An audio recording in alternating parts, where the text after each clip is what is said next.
सर्वांना नमस्कार. Sharing stories पॉडकास्टमध्ये आपलं स्वागत आहे. या चॅनलमध्ये आम्ही पुस्तकांवर चर्चा करतो. आज आपल्यासोबत आहे चित्रा बॅनर्जी दिवाकरुणी यांचं द पॅलेस ऑफ इल्युजन्स. हे पुस्तक म्हणजे महाभारताचे एक पुनर्कथन आहे, पण एका खूप मोठ्या फरकाचं.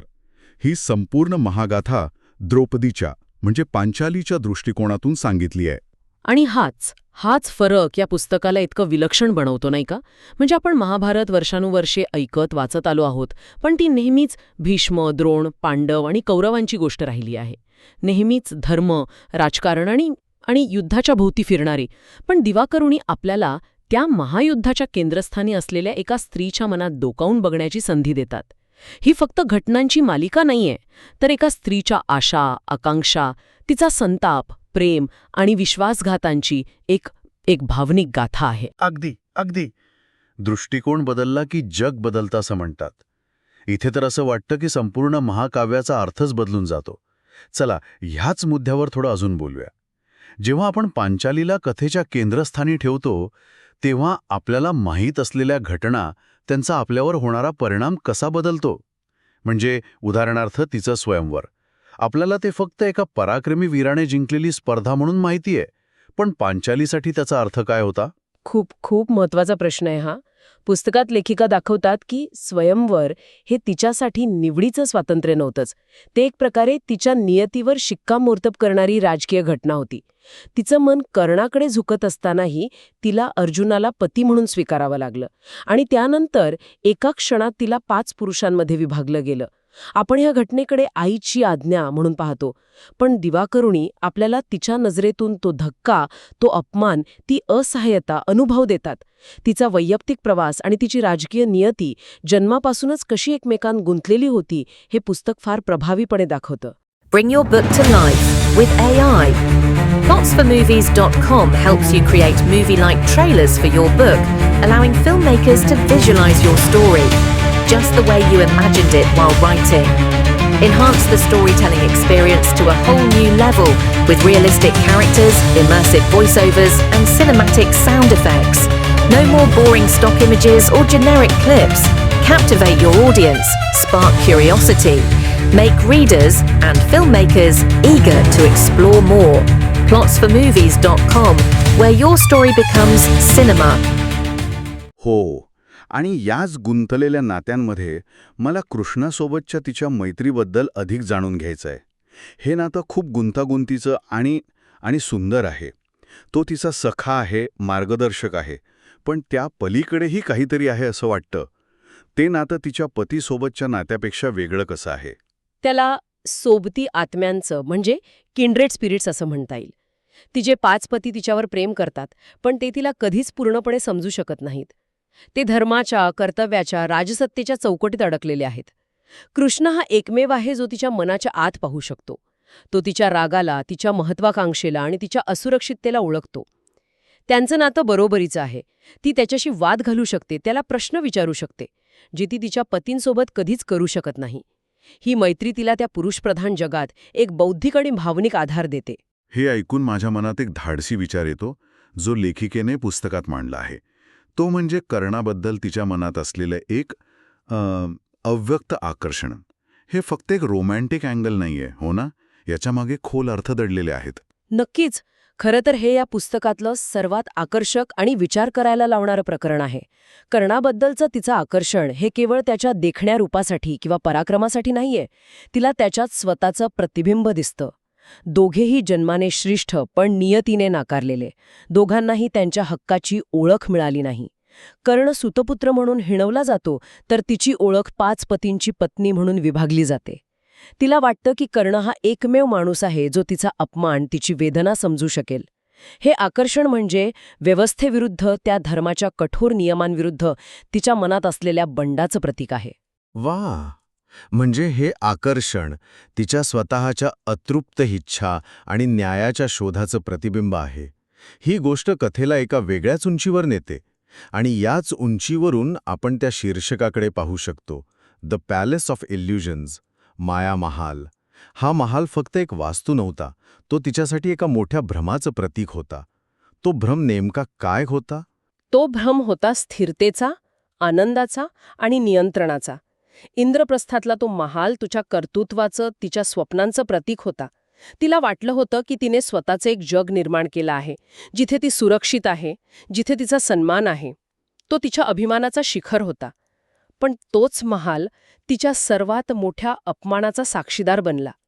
द्यूतसभेत जेव्हा तिचं वस्त्रहरण झालं, तेव्हा केवळ तिची साडीच नाही, तर तिचे सगळे भ्रम, तिच्या सगळ्या आशा आकांक्षा क्षणार्धात फाटून गेल्या. तो महाल तिच्यासाठी माया महाल ठरला, कारण तिथे दिसणारं सुख, सन्मान, सुरक्षा हे सगळं खोटं होतं, एक भ्रम होता. आपण त्या क्षणावर थोडं थांबूया. वस्त्रहरणाचा प्रसंग महाभारतातल्या सर्वात क्लेशदायक क्षणांपैकी एक आहे. काही समीक्षकांच्या मते या पुस्तकात त्या प्रसंगाचं वर्णन अधिक विस्ताराने असायला हवं होतं. पण मला वाटतं लेखिकेने तो प्रसंग जसा मांडला आहे त्यात एक वेगळीच ताकद आहे. तुमचं काय मत आहे? मला तुमचा मुद्दा पटतो. कदाचित लेखिकेने रक्ताळल्या वर्णनापेक्षा त्या क्षणाच्या मानसिक आघातावर जास्त लक्ष केंद्रित केलं आहे. तो क्षण तिच्यासाठी केवळ शारीरिक नव्हता, तर अस्तित्वावरचा हल्ला होता. तिने मदतीसाठी भीष्म, द्रोण, धृतराष्ट्र सगळ्यांकडे पाहिलं, पण सगळे धर्म आणि परंपरेच्या नावाखाली मान खाली घालून बसले होते. तिच्या 5 पराक्रमी पतींनीही तिची निराशा केली. तो क्षण होता जेव्हा तिचा व्यवस्थेवरचा, धर्मावरचा आणि नात्यांवरचा विश्वास उडाला. त्या एका क्षणात एका राजकुमारीची जागा एका सुडाग्नीने पेटलेल्या स्त्रीने घेतली. तिच्या मायामहालाच्या भिंती खऱ्या अर्थाने तेव्हाच कोसळल्या. या भावना इतक्या प्रभावीपणे आणि संवेदनशीलतेने मांडल्या आहेत की लेखिकेबद्दल जाणून घेण्याची उत्सुकता वाटते. चित्रा बॅनर्जी दिवाकरुणी यांच्या लेखनात ही खोली कुठून येते? त्यांच्या पार्श्वभूमीचा यावर काही परिणाम झाला आहे का? निश्चितच. माहितीये, चित्रा बॅनर्जी दिवाकरुणी यांचं आयुष्य 2 संस्कृतींमध्ये विभागलेलं आहे. त्यांचा जन्म भारतात झाला. त्यांचं बालपण इथल्या कथा, परंपरा, पुराणांमध्ये गेलं. पण त्यांचं शिक्षण आणि पुढील आयुष्य अमेरिकेत गेलं. या दुहेरी अनुभवामुळे त्या भारतीय कथांकडे एकाच वेळी आतून आणि बाहेरून पाहू शकतात. त्या ह्यूस्टन विद्यापीठात क्रिएटिव्ह रायटिंग शिकवतात, ज्यामुळे त्यांच्या लेखनाला एक तांत्रिक शिस्तही आहे. आणि याशिवाय मैत्री आणि दया यांसारख्या संस्थांसोबतचं त्यांचं काम, जे दक्षिण आशियाई महिलांना मदत करतात, त्यामुळे त्यांना स्त्रियांच्या संघर्षाची आणि त्यांच्या मानसिकतेची खोल जाण येते. बरोबर. आणि हीच जाण त्यांच्या लेखनशैलीत उतरते. समीक्षक त्यांच्या शैलीला काव्यात्मक आणि भावनिकदृष्ट्या समृद्ध म्हणतात. मला एक समीक्षा आठवते ज्यात म्हणलं होतं की त्यांची लेखनशैली पाण्यासारखी आहे, जी कोणत्याही अडथळ्याशिवाय ओघाने वाहत जाते. मला वाटते हे वर्णन अगदी अचूक आहे. त्या शब्दांमधून एक चित्र उभं करतात. हो, आणि ते केवळ चित्र उभं करत नाहीत, तर त्या चित्राला भावना देतात. त्यांच्या लेखनात पौराणिक संदर्भ आणि आधुनिक संवेदनशीलता यांचा सुंदर मिलाप आहे. त्यामुळे हजारो वर्षांपूर्वीची ही पात्रं आपल्याला आजची आपल्यासारखी वाटू लागतात. त्यांच्यातले दोष, त्यांच्यातली असुरक्षितता आपल्याला दिसते. एका समीक्षकाने म्हटलं होतं, दिवाकरुणींची वाक्य चमकदार आहेत, त्या ज्या प्रतिमा तयार करतात त्या उत्कृष्ट आहेत. आणि हे खरं आहे, त्या शब्दांनी पांचालीच्या मनातील वादळ इतकं प्रभावीपणे उभं करतात की वाचक म्हणून आपण तिच्या प्रवासाचे साक्षीदार नाही, तर सोबती बनतो. खरंय, पण प्रत्येक चांगल्या कलाकृतीवर टीकाही होते. काही समीक्षकांनी असा मुद्दा मांडला आहे की पांचालीवर इतकं लक्ष केंद्रित केल्यामुळे इतर पात्र, विशेषतः पांडव, ते थोडे एकसुरी किंवा तिच्या कथेतील केवळ सहाय्यक वाढण्याचा धोका नाही का? या टीकेत कितपत तथ्य आहे? ही टीका काही अंशी खरी आहे असं म्हणता येईल, कारण हे पुस्तक संपूर्णपणे पांचालीच्या दृष्टिकोनातून लिहिलं गेलं आहे. त्यामुळे साहजिकच आपल्याला इतर पात्र तिच्याच नजरेतून दिसतात. युधिष्ठिर आपल्याला धर्मवेडा वाटतो, भीम रागीट, अर्जुन कर्तव्यात अडकलेला. आपल्याला त्यांची बाजू किंवा त्यांच्या मनातील गुंतागुंत पूर्णपणे कळत नाही. पण मला वाटतं हा या पुस्तकाचा दोष नाहीये, तर हे लेखिकेने जाणीवपूर्वक निवडलेलं तंत्र आहे. उद्देशच हा आहे की ज्या महाकाव्यात पुरुष पात्र केंद्रस्थानी होती, तिथे त्यांना बाजूला सारून एका स्त्रीच्या अनुभवाला महत्त्व देणं. त्यामुळे ही मर्यादा नसून या कथेचा तो मूळ गाभा आहे. हो, आणि यामुळेच हे पुस्तक फिक्शन मिथॉलॉजी किंवा पौराणिक फिक्शन या साहित्य प्रकारात खूप महत्त्वाचं ठरतं. हा प्रकार नक्की काय करतो? तो आपल्याला इतिहासाकडे किंवा पुराणाकडे पाहण्याचा कोणता नवीन दृष्टिकोन देतो? पौराणिक फिक्शन हा प्रकार काय घडलं या प्रश्नापलीकडे जातो. तो ते घडताना काय वाटलं असेल या प्रश्नाचा शोध घेतो. तो इतिहासाच्या आणि पुराणाच्या पानांमध्ये दडलेल्या मानवी भावनांचा, नात्यांचा आणि संघर्षांचा वेध घेतो. तो आपल्याला हे सांगतो की ही पात्र देव किंवा केवळ प्रतीकं नव्हती, तर ती आपल्यासारखीच माणसं होती. त्यांच्याही मनात प्रेम, द्वेष, मत्सर आणि भीती या भावना होत्या. हे पुस्तक आपल्याला महाभारतातील स्त्रियांबद्दल नवीन प्रश्न विचारण्याला भाग पाडतं. त्या घाबरल्या, त्यांनी त्याग केला, पण त्यांनी हार मानली नाही. त्यांनी त्यांच्या जबाबदाऱ्या नेहमीच अग्रस्थानी ठेवल्या. या संपूर्ण चर्चेनंतर एक गोष्ट स्पष्ट होते की या पुस्तकाचं मुख्य आकर्षण आहे एका परिचित कथेला पूर्णपणे नवीन डोळ्यांनी अनुभवण्याचा आनंद. ही केवळ महापुरुषांच्या शौर्याची कथा नाही, तर प्रेम, नुकसान, संताप आणि कोणत्याही परिस्थितीतून पुन्हा उभं राहण्याच्या अविश्वसनीय क्षमतेची म्हणजेच लवचिकतेची कथा आहे. अगदी बरोबर. हे पुस्तक वाचून संपल्यावर महाभारतातील युद्ध संपत नाही, तर आपल्या मनात एक नवीन विचारचक्र सुरू होतं. आणि याच विचारातून माझ्या मनात एक शेवटचा प्रश्न येतो. हे पुस्तक वाचून आपल्याला पांचालीची बाजू कळाली, तिचा आवाज ऐकू आला. पण महाभारतातील इतर कोणत्या स्त्री पात्राची कथा तिच्या दृष्टिकोनातून ऐकायला आवडेल?